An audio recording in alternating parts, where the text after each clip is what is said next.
Bueno, se recuerdan que teníamos un poquito que trabajar con nuestra Biblia. Vamos a trabajar hoy un poquito y vamos a ir viendo cómo vamos desarrollando todo el tema de la literatura sapiencial de Israel.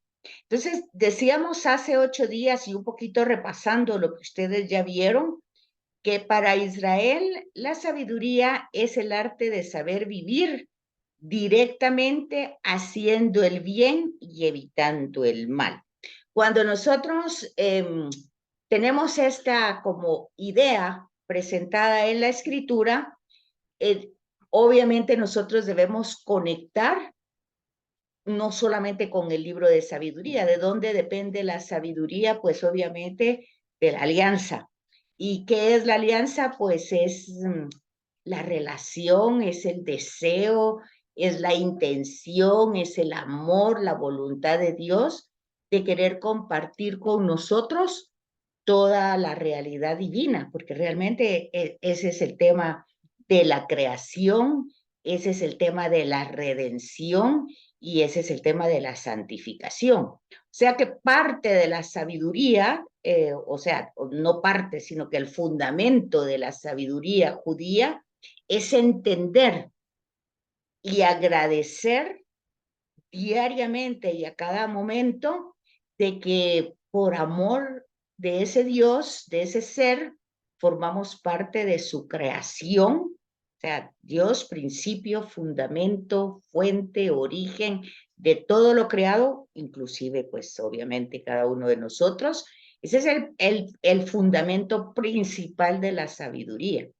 Y luego, obviamente, el decálogo que Dios viene y entendiendo, conociendo, teniendo todo el tipo de ternura, de compasión y de misericordia por una condición humana que Él mismo creó, pero que nos ha dado la libertad para actuar, decidir, libre albedrío.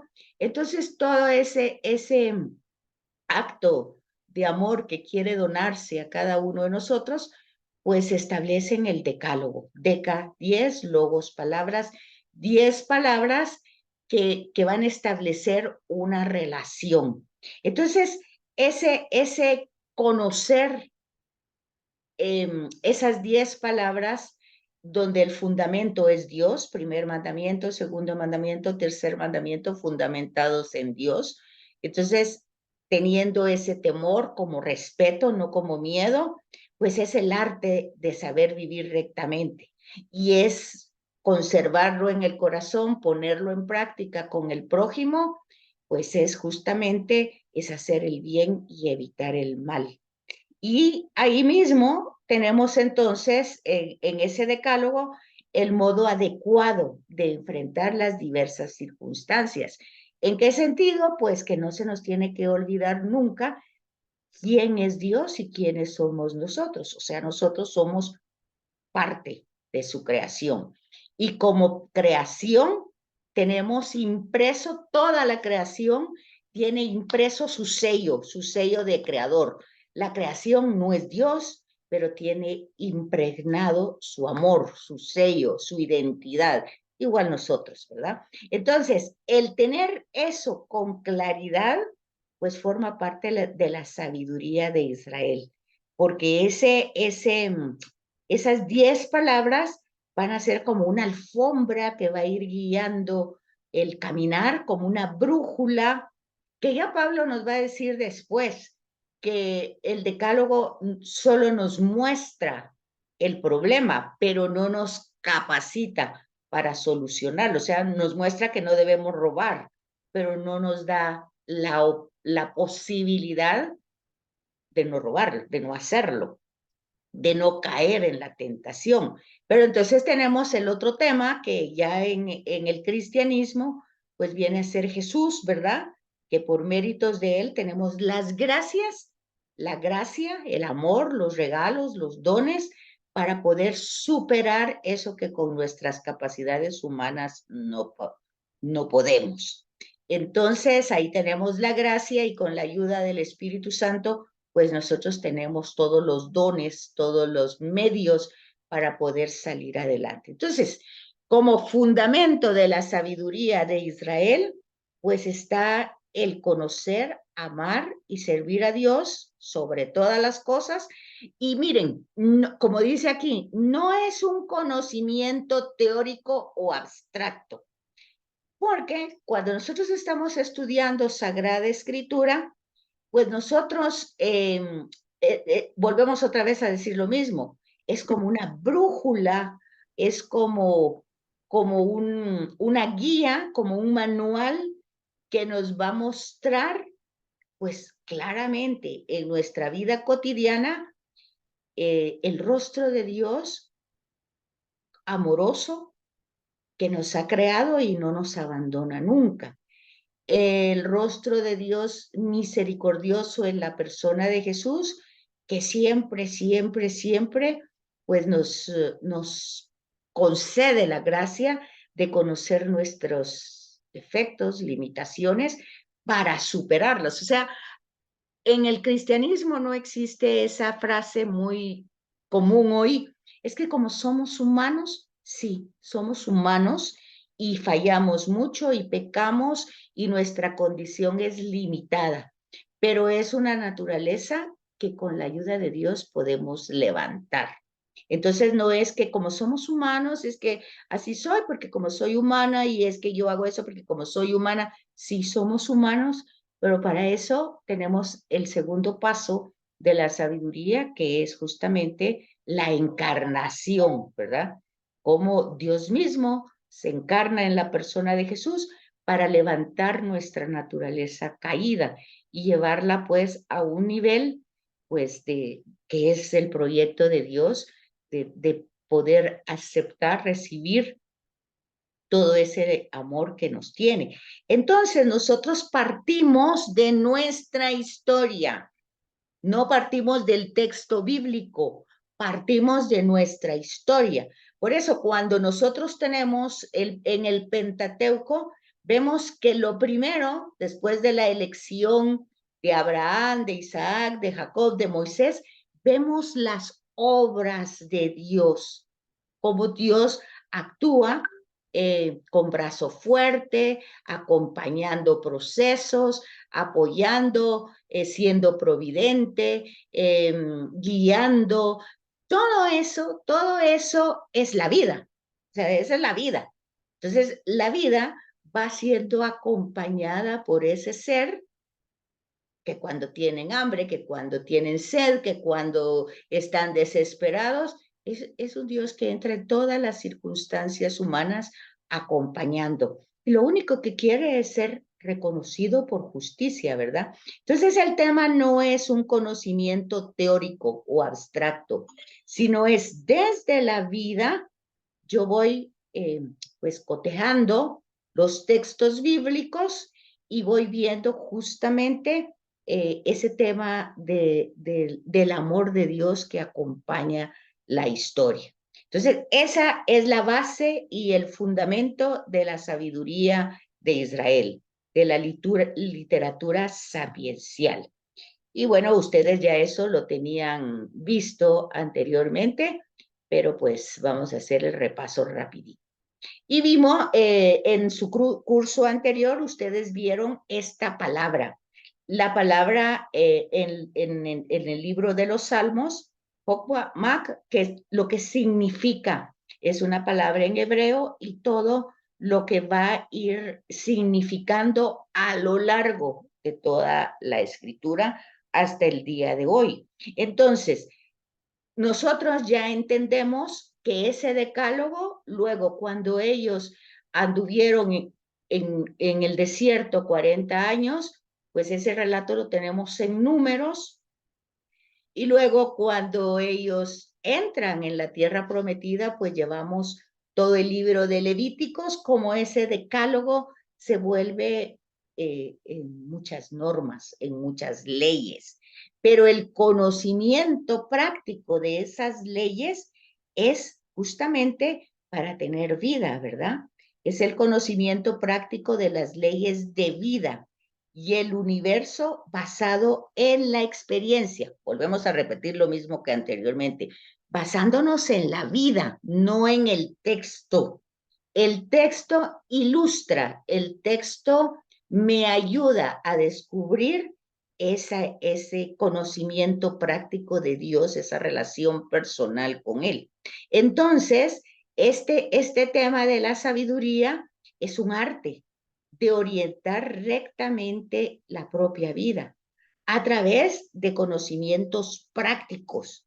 No tiene que ver nada con temas espirituales, místicos, porque no tiene ese sentido, sino que por eso, volvemos a repetir, en el Éxodo es lo primero, las manifestaciones de Dios para que el pueblo sepa reconocer en su historia de liberación que no están saliendo por sus propios méritos, que tampoco ha sido un deseo de Moisés, sino el protagonismo desde el principio es de Dios, que va actuando. Y eso mismo pasa con nuestra historia, con nuestra vida personal. O sea, nosotros debemos ver esa manera, esa cualidad humana, justamente de ir descubriendo con una inteligencia práctica. Miren, si para creer básicamente no es que nos tengamos que quitar la cabeza o que entrar en razonamientos verdaderamente complejos o perder el sentido para ver cómo hago para creer. Es simple y sencillamente interpretar la realidad con inteligencia práctica, ver, observar. El método que tenemos en la escritura es ver,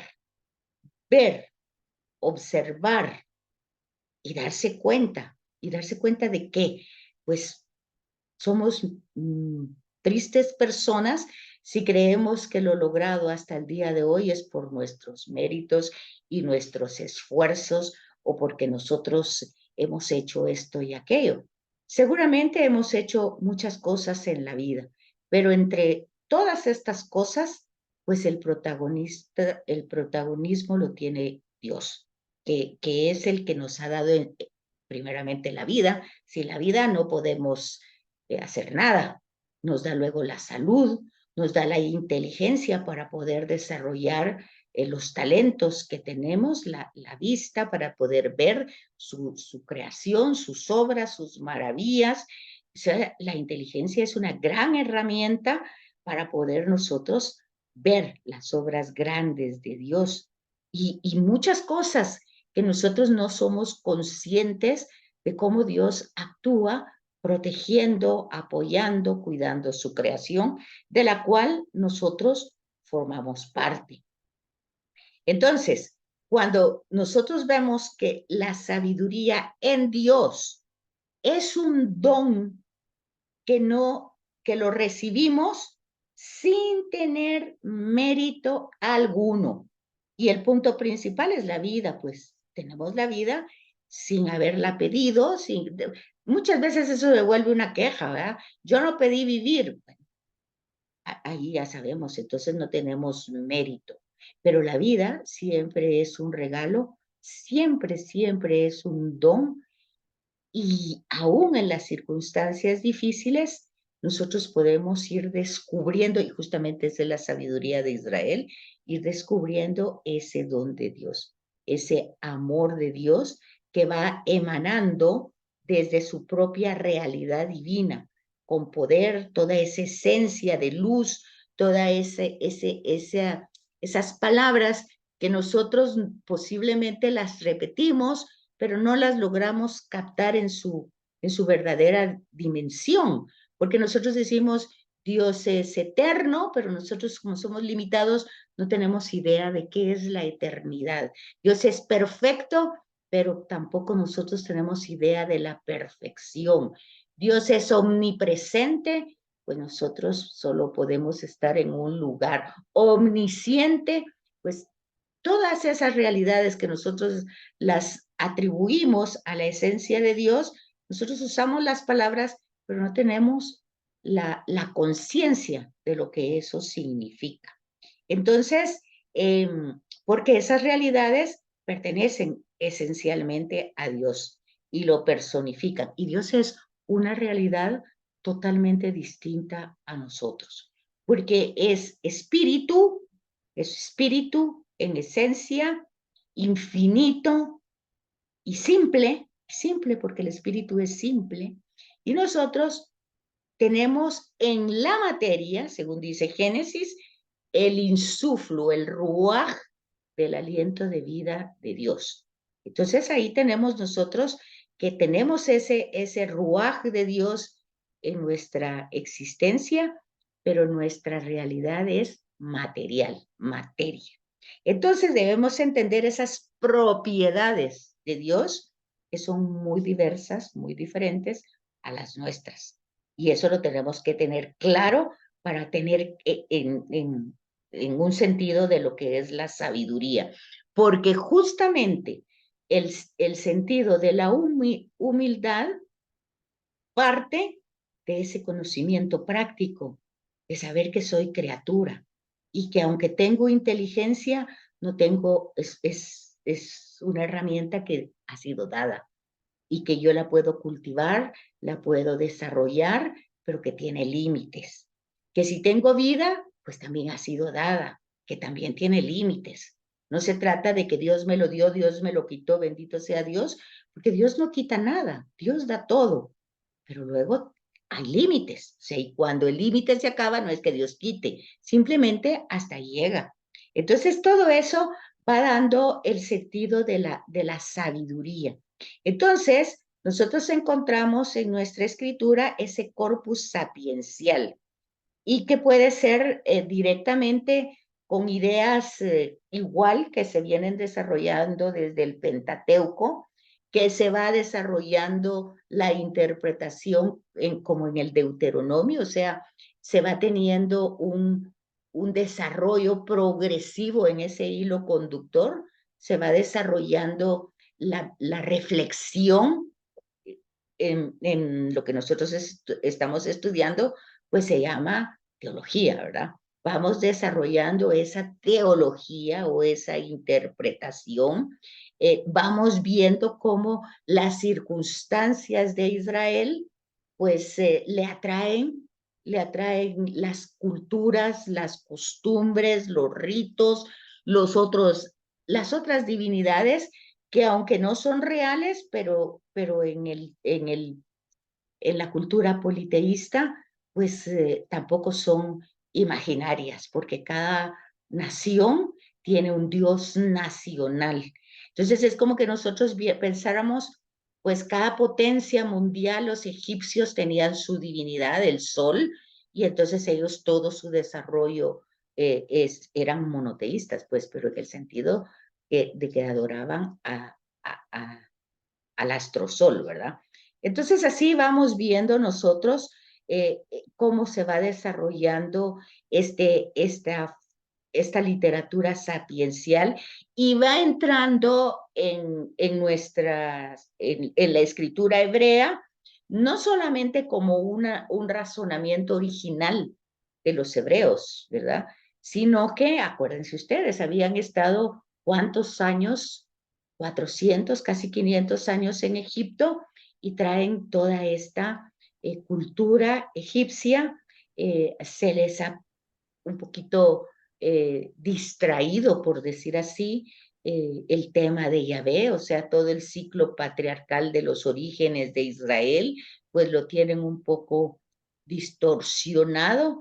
Es decir, Yahvé tiene que hacer otra vez la presentación, la recopilación, y ahí vamos dando todo este género sapiencial a través de analogías, comparaciones, cómo se va desarrollando en la historia. Entonces vamos a tener relatos que son de comparaciones, por ejemplo, pues cuando Moisés se encuentra con Yahvé, ¿verdad? Eh, en aquella zarza que arde, pues es una comparación, pues obviamente la zarza no es Yahvé, pero en ese fuego, pues se encuentra esa realidad que no se acaba, que no se consume, que no consume la zarza. Entonces, esas son comparaciones, analogías, maneras de entender el rostro de Dios en la historia, manera de ir descubriendo sus acciones liberadoras. Ahí encuentran ustedes diálogos, discursos, enigmas, bienaventuranzas, lo que vimos hace 8 días en nuestra naturaleza humana, pues pedir a Dios pues la desaparición de los enemigos. Encontramos también oraciones, poemas, bendiciones. Todo eso forma parte del corpus sapiencial y lo vamos encontrando en los salmos. Entonces vamos entendiendo esa teología que no solamente es conceptual, abstracta, sino que forma parte de nuestra realidad vivida, de nuestras circunstancias cotidianas. Y entonces nosotros vamos a ir entendiendo a veces, pues igual pasa a Israel, que si hace mal, pues va a tener consecuencias negativas. Y si hace bien, va a tener consecuencias positivas. Entonces va a ir creando, por ejemplo, una teología de la retribución. Ojo con eso, porque esa teología está básicamente en el ciclo patriarcal y en algunos procesos, sobre todo cuando ellos pierden la tierra con el exilio a Babilonia, pues ellos entienden que se han alejado de Yahvé. Los profetas así lo habían estado anunciando, que regresaran, que se convirtieran, porque iban a tener consecuencias negativas, pero no tanto por retribución, sino por lógica, porque hacían alianzas con imperios fuertes, siendo ellos un grupo pequeño, una nación pequeña, hacían pues alianzas, convenios con imperios grandes, pero estos imperios tampoco eran para siempre y cuando otro imperio mayor venía, pues este era destruido y ellos terminaban pues como que eran el centro del sándwich, ¿verdad? Resultaban afectadísimos. Y entonces el tema de la retribución es un tema superado en el Nuevo Testamento. Porque ustedes se dan cuenta, pues si alguien hace el bien, ¿quién pasó haciendo el bien? Según Hechos de los Apóstoles, Jesús de Nazaret, hombre dignificado por Dios, pasó haciendo el bien. Y sin embargo, van a decir los caminantes de Maús, pensábamos que era el Mesías, creíamos que era pues el Hijo de Dios y a todo esto ya lleva 3 días muerto. Entonces vemos que en el cristianismo está superado el tema de la retribución. O sea, no lleva esa lógica que traía el Antiguo Testamento. Y el mal, pues, en el tema de la sabiduría es un enigma. ¿Por qué es un enigma? Porque existe. No es una cosa que tenemos que hacer, pues, ser psiquiatras o psicólogos o grandes pensadores para descubrir que hay mal. O sea, lo vemos. Ahora, ¿cómo es que surge? Pues justamente el tema de la sabiduría y el tema del decálogo es ese, ¿verdad? ¿Qué es? Pues si el decálogo es como la brújula, si es como un caminito alfombrado que me lleva, pues que hace conocer mi condición humana, que hace conocer mis límites, de que no puedo poseer todo, que no puedo dominar todo, que no puedo pues tener como quien dice, yo puedo actuar como yo quiero en todo, pues tengo todos esos límites, pues justamente el libre albedrío es saber respetar mis limitaciones. Esa es parte de la sabiduría. Y obviamente en esa sabiduría de entender mis límites para no traspasarlo, hay un enigma de sufrimiento, ¿verdad? Porque es lo que Jesús va a decir, el grano de trigo que muere.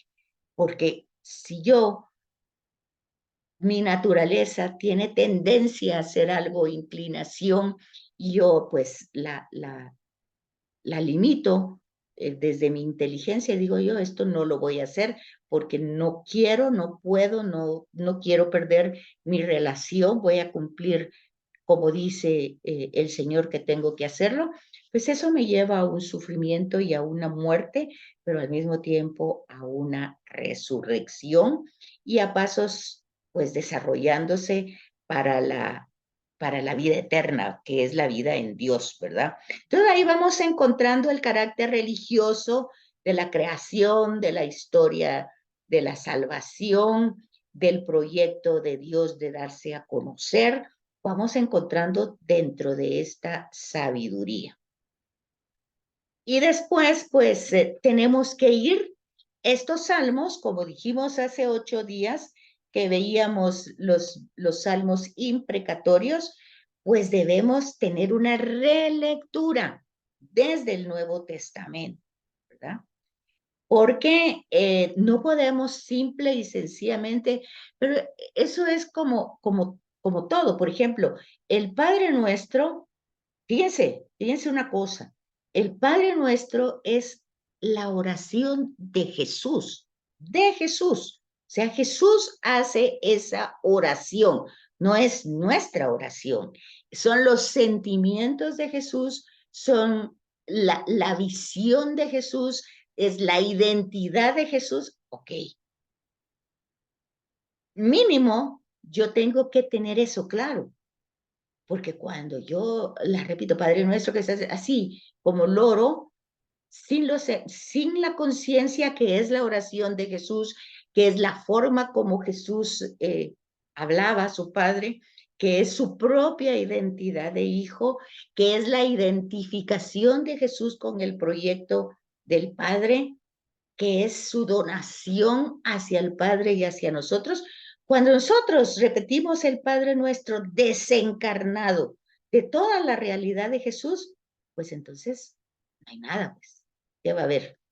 Yo puedo rezar todos los Padres Nuestros que quieran, pero no es nada. Eso lo puede hacer una grabadora, lo puede hacer un loro, lo puede hacer cualquier cosa, ¿verdad? Entonces, porque eso es una oración encarnada. Entonces aquí es donde nosotros tenemos que hacer esa relectura desde la persona de Jesús, que también tomó en cuenta los salmos, pero los salmos Jesús los está expresando o los está pues desarrollando o meditando en sus circunstancias de vida, por ejemplo, en la cruz, ¿verdad? Entonces vemos, ahí vamos a encontrar la relevancia del Salmo, su desarrollo que se va ampliando a lo largo de toda la historia, la madurez con la que Jesús llega a pronunciar cada uno de estas oraciones de Israel y el lugar privilegiado que tiene cada uno de ellos, ¿verdad? Porque no se trata solamente, como decimos, de repetir, ¿verdad? Por ejemplo, invitar al Señor, invitarnos a alabar al Señor por su creación, pues, pues obviamente es una invitación de mucha seriedad. O por ejemplo, cuando cantamos, qué alegría cuando nos dijeron, vamos a la casa del Señor. O sea, era una peregrinación de meses.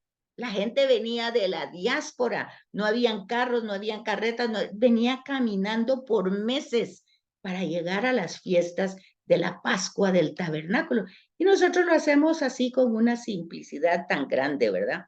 Entonces, aquí nosotros descubrimos toda esa relevancia que Jesús le da a toda esta sabiduría y obviamente Jesús maestro de sabiduría, ¿verdad?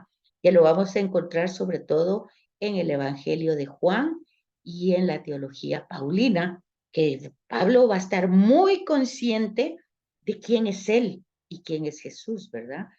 A tal punto que va a decir más de una vez que se apareció a mí que soy como un aborto. Entonces, aquí es donde nosotros tenemos que tener claro, pues, ese desarrollo. Entonces, ahorita, por ejemplo, ya el otro momento nos tocaría entrar a otro libro, que sería el Cantar de los Cantares. Pero vamos a utilizar dos salmos en el otro periodo para que nosotros lo veamos. Y vamos a fijarnos cómo los salmos tienen esta composición, introducción, cómo empieza, cómo termina y el tema que se va a ir desarrollando. Entonces, al igual que el Pentateuco, nosotros vamos a encontrar en los salmos como divisiones donde podemos ir examinando el contenido teológico de cada uno de los salmos. Ya vimos los imprecatorios, hoy vamos a ver si nos es posible. Vamos a ver el Salmo 103 y el 51. Vamos a verlo para que ustedes ahorita tenemos 5 minutos para que se termine este primer periodo. Y entonces buscan estos dos salmos y entonces darnos cuenta cómo según el contenido, fíjense, van a tener aquí, por ejemplo, que del Salmo 1 al 41 tenemos una colección que se le asigna a David, ¿verdad? Y no necesariamente, pero es una colección que se le ha designado a él. Colección de súplicas, de oraciones, de lamentaciones. Después tenemos del Salmo 42 al 72, que aluden al culto del templo. ¿Quiénes son los autores? Pues ahí están los hijos de Coré, Lamentaciones de David, y tenemos que averiguar quién es Coré. Eso está en las notas de pie de página. Después tenemos aquí del Salmo 51 al 72, el Salmo 51, que es Mísere, que es el que tendríamos que ver un poquito si nos da tiempo. Y después tenemos aquí salmos didácticos, o sea, de enseñanza. También el autor Asaf, también tenemos que ver quién es. Ahí en las notas de pie de página, por favor, ven eso en los minutos. ¿Quién es Coré? ¿Quién es Asaf? De David ya sabemos. Entonces, Salomón también. Entonces, luego vemos que hay salmos del 90 al 106 que no tienen título. Y luego tenemos salmos del 107 al 150 que se llaman aleluyásticos, o sea, de alabanzas. Pero fíjense una cosa, volvemos otra vez al tema de aleluya o al tema de Jesús resucitó, aleluya, y está vivo, y aleluya, y está vivo. No, no es solamente contenidos eufóricos de diente a labio, es justamente que si nosotros vamos a confesar a Jesús vivo, es porque lo estamos viendo actuar en nuestra historia. Y de eso, pues la alegría, que es el aleluya, ¿verdad? El sentido de lo que se está haciendo, porque el salmo va a ser pues un producto de lo que yo vivo, ¿verdad? Por eso vimos en los imprecatorios que lo que se vive es un gran dolor, ¿verdad? Aquí tenemos estos nombres de salmos litúrgicos, históricos, imprecatorios, requisitorios, sapienciales, alfabéticos o acrósticos, de la realeza, cantos, de peregrinación, de súplica, de confianza, de acción de gracias. Estos son géneros literarios, pero géneros literarios que se adaptan a la forma de vida que yo estoy viviendo.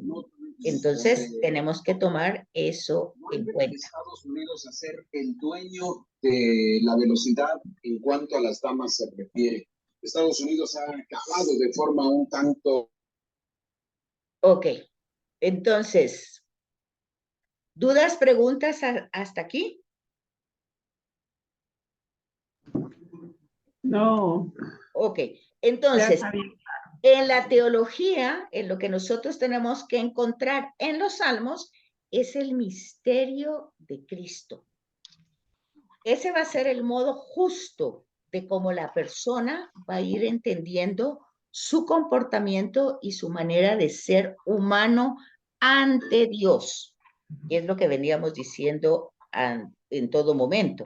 O sea, una presencia, omnipresencia, omnicomprensiva, es decir, lo crea yo o no lo crea, lo entienda o no lo entienda, Dios está presente en mí y en todo lo creado.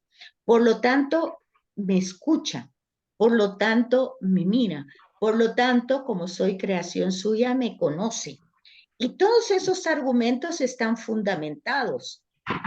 Y el fundamento es Dios, creador y señor de todo. Y es que así es como se da a conocer. Estos argumentos pues se van desarrollando en la escritura de muchísimas formas, de multiformas que se van desarrollando con cada uno de los personajes. Y todas esas formas son formas de revelación. Entonces yo no las puedo ver solo como relatos que se van dando ajenos a mí. No se puede. 1 minuto para que se termine, 10 minutos para volverse a conectar. Mientras tanto, por favor, tener en su Biblia